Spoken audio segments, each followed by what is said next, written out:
돈을 지불해도 좋으니까 화장실 개방을 하면 좋을 텐데 개방을 안 하거나 없는 경우가 있어서 제가 생각한 게 플라스틱 통을 요강으로 갖고 다니는 거예요. 안녕하세요. 아줌마예요. 혹시 소변이건 대변이건 급한데 화장실이 없어서 곤란했던 적이 있나요? 저는 독일에서 살면서 독일을 포함하여 유럽에서 화장실 때문에 곤란했던 적이 많아요. 왜냐하면 유럽에서는 화장실 개방을 거의 안 하기 때문이에요. 독일의 경우를 말씀드릴게요. 식당이나 커피숍에서는 손님에게만 화장실을 개방해요. 역이나 터미널에 있는 식당과 커피숍은 자체 화장실이 아닌 역이나 터미널에 있는 공중 화장실을 써야 해요. 그런데 그런 곳의 화장실은 무료가 아니에요. 결국 식당이나 커피숍의 손님이지만 화장실은 유료로 사용하게 되는 거예요. 고속도로 휴게소의 화장실도 유료예요. 백화점은 화장실을 개방하지만 팁을 줘야 해요.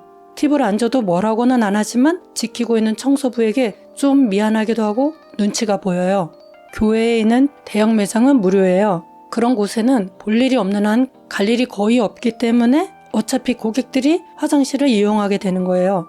빵집에서 마실 것이나 브런치를 팔기도 하는데 이런 빵집에서 화장실을 손님에게조차 개방하지 않는 곳도 있어요. 독일의 법에 따르면 손님이 앉아서 먹게 의자가 배치되어 있으면 화장실을 개방해야 한다고 하지만 실정은 그렇지 않아요. 대도시나 지방에 축제가 있을 경우 행사장에 배치된 임시 화장실 사용도 청소부에게 팁을 줘야 해요. 장이 약하거나 임산부의 경우 소변을 자주 보는데 시내에서 몇 시간 있으면서 화장실을 몇 번 가면 4,000원 정도 지출을 하게 돼요. 돈을 지불해도 좋으니까 화장실 개방을 하면 좋을 텐데 개방을 안 하거나 없는 경우가 있어서 제가 생각한 게 플라스틱 통을 요강으로 갖고 다니는 거예요. 시골이나 작은 동네에는 공중 화장실도 없고 어디에 식당이 있는지도 모르고 있다고 해도 개방을 안 하니까 진짜 요강이 필요해요. 대중교통이 아닌 우리 차로 이동하는 여행에는 차 안에서 해결을 하려는 거죠. 요강도 처음엔 용량을 몰라서 힘들었어요. 겨울에 썰매 타러 갔는데 화장실은 없고 소변을 볼 만한 곳엔 사람들이 있어서 갖고 간 요강을 차에서 요긴하게 썼어요. 그런데 준비한 요강의 용량이 너무 적은 거예요.